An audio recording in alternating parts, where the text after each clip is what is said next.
Autoline Daily is brought to you by Bosch.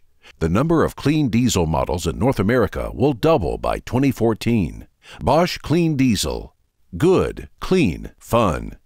Bridgestone. Your journey, our passion. Dow Automotive Systems. Improving durability and increasing design flexibility with Betamate structural adhesives at dowbetamate.com. And by the 2013 Hyundai Sonata. Learn more at HyundaiSonata.com. Hello and welcome to Autoline Daily for August 29th. I'm John McElroy, and here's the news. As we reported yesterday, the Obama administration finalized its ruling on a new CAFE standard of 54.5 miles per gallon by 2025. And yesterday, Fiat-Chrysler CEO Sergio Marchionne said they're struggling with the choices they have to make to meet these standards just by 2017. Marchionne is especially critical of electric vehicle mandates. Speaking to members of the North American Car of the Year jury, he said, "I am guaranteed to lose money on every zero-emission vehicle." Referring to the electric version of the Fiat 500 that they're going to come out with, Marchionne added, "I'll be the proud owner of an economic lemon." As if to put an exclamation point on this, as we reported yesterday, GM is idling production of the Volt for 4 weeks, and Chinese EV maker BYD just reported that its profits plunged 94% so far this year. Mazda just revealed the all-new 2014 Mazda 6. The car features the company's Kodo design theme, which means soul of motion. But to our John Destai, it's not quite as pretty as today's model. The new 6 rides on a 111-inch wheelbase, which is slightly longer than the outgoing version. Also, that's about an inch or so more than the wheelbases of the Toyota Camry and new Honda Accord. That stretch should make for a spacious interior. In the Russian market, powertrains will include a 2-liter Skyactiv G gasoline engine or a larger 2.5-liter 4-cylinder, and we mention that because it's being unveiled officially at the Moscow Auto Show. A manual or automatic transmission is available, but the larger engine is slush box only. The car will feature Mazda's groundbreaking i-eLoop capacitor-based regenerative braking system. The company claims this will boost efficiency by up to 10%, and that is a huge increase. The 2014 Mazda 6 goes on sale in Europe this year. It should arrive in North American showrooms early in 2013. Last week, we tested the brand new Hyundai Santa Fe. We'll have a report on this 2013 model in a future episode of Autoline Daily, so stay tuned for that. But while we were at that drive event, we ran across John Krafcik, the president and CEO of Hyundai Motor America. He shared a little bit about how the company is coping with its incredible sales growth. I think one of the things that differentiates us this year is it's clear, not just in the US, but globally, there's more demand than there is supply for our cars. And I think we're taking a very measured, very mature approach to our growth. I mean, it would be a fairly simple decision to add bucket loads of capacity in global markets, but we're being, I think, appropriately cautious. For us, it's a very long-term game. We're looking at this from a 10 or a 20-year perspective, and we want to make sure that we've got a very, very solid quality base before we add too much more capacity. Hyundai has been growing like gangbusters. You know, it's interesting that they're throttling back on extra manufacturing capacity in order to focus on quality. I think they recognize they have to consolidate their gains.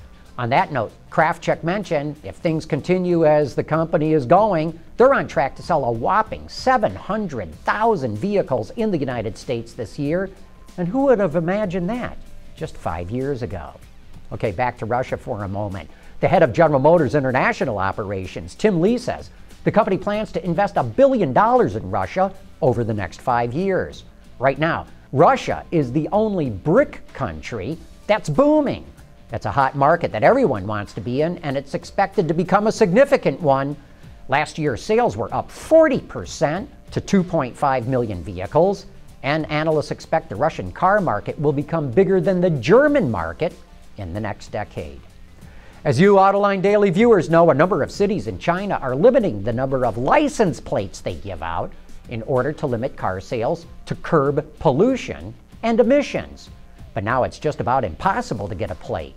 According to Gasgoo, each month Beijing issues 20,000 plates, or about 240,000 a year, through a lottery system, but there's over 1 million applicants looking to get one. As bad as that sounds, some cities are holding auctions to get plates, and they're going for thousands of dollars. In Guangzhou, the average license plate is over $3,600. In Shanghai, it's nearly $9,500. Hey, coming up next, it's time for You Said It.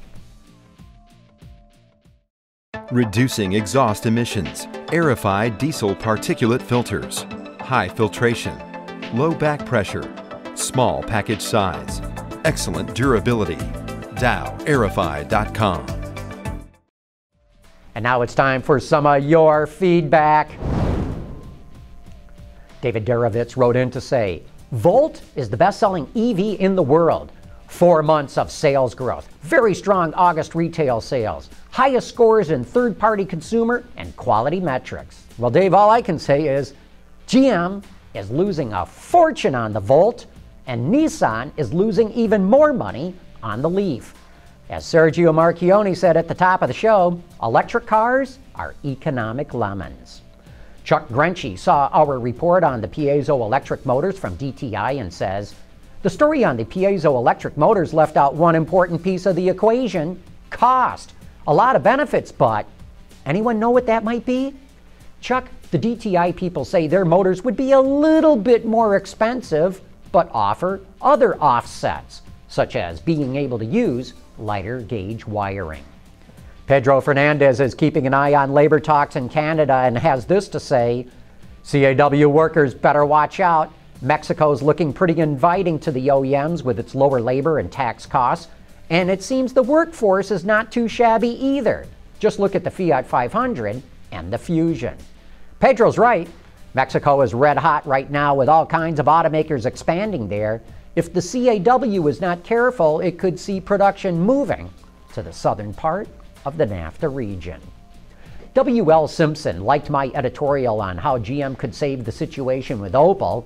John, he says, I think you have a fine idea, but it exhibits entirely too much common sense. GM veteran said, John, under your Opel liberation scenario, you mentioned that a Fiat-Opel PSA tie-up would become possible. Does this mean that GM would be able to extricate itself from the highly questionable relationship it now has with PSA? That might add another billion or so onto the benefits of liberation. Good point, GM veteran. And Kate McLeod said, as someone pointed out to me, GM doesn't need to be in Europe at all. They're not important in Europe, and they're not going to be, and there are worlds to conquer. I thought that made a lot of sense. There was a time when Opel was important to GM, but I think those days are gone. Kate, I'd agree with you about Opel, but Europe is still one of the biggest, richest markets in the world, and GM does need to be there. Besides, Chevrolet is one of the fastest growing brands in Europe, and it still has a lot more room to grow there. Hey, thanks for all your letters and comments, and keep them coming. And don't forget to join me and the Auto Extremist tomorrow on Autoline After Hours for the best car talk in the business. Our guest will be Randy Stevens, the chief engineer of the Toyota Avalon, the first passenger car that Toyota designed and engineered and will manufacture in the United States. It's a milestone for Toyota, and you will get the inside story. Anyway, that wraps up today's show. We will see you tomorrow.